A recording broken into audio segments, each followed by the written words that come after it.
Today I wanted to focus on the supplies before we get too far into a few more lessons. I know that art supplies can be very expensive, so I wanted to show you what can be done with just some simple, inexpensive supplies. When I first got started, I took an adult ed class that I thought was going to be oil painting because that was the only thing I was familiar with, and instead it ended up being watercolor. And the teacher loaned me a Crayola set.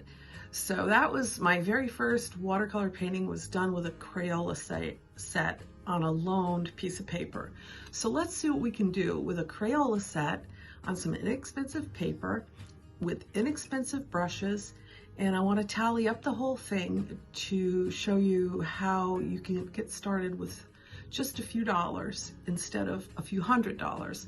I know sometimes the paint can be very expensive, particularly some of the cobalt colors in tubes.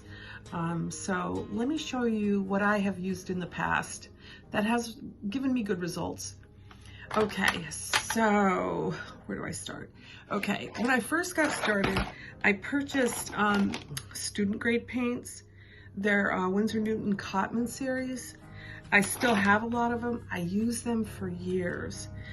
So if you want to use tube paints, you can invest in the Cotmans, Windsor Newton Cotman.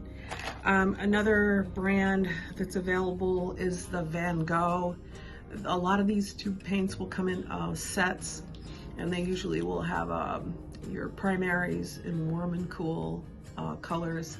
So, and blacks and a Chinese white that will go along with the set. Those sets are fine, but the Crayola set, okay, that's got a great variety. Oops. That's got a good variety of colors, unless they drop in your lap. And you'll have to practice because this one doesn't have a cobalt or ultramarine blue, which is your, really nice blue. This blue is more of a phthalo or a turquoise, and so you're going to have to do some experimenting, but you can still accomplish some good paintings, which I'll show you in a few minutes, using this simple set of paints. The only thing that you're going to want to do is invest in a brush. The brushes that come with these sets really are not good. So that's one thing that you'll want to invest in. The next thing that I've got here on hand is a watercolor pad. It's called Artist Loft. I don't really know where I purchased this. It's 90 pounds. I usually use 140-pound paper. This is a 90-pound paper. The surface looks decent.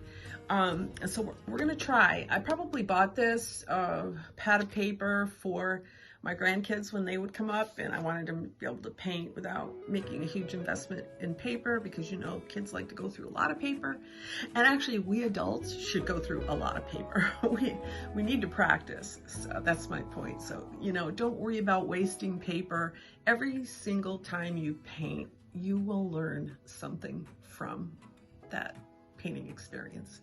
Okay, I still would like you to invest in a decent mixed media sketchbook.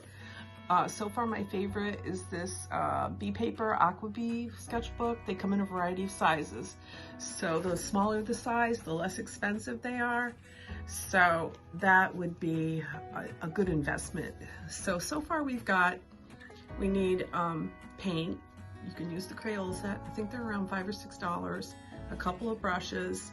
I know some of the brushes that I bought when I was going to begin teaching classes. I went to Michael's and I bought a few inexpensive brushes. I doubt that I probably spent less than $10 for all three. So that would be that. And then I'll get the price on this sketchbook. My guess is $10, $15 for a sketchbook.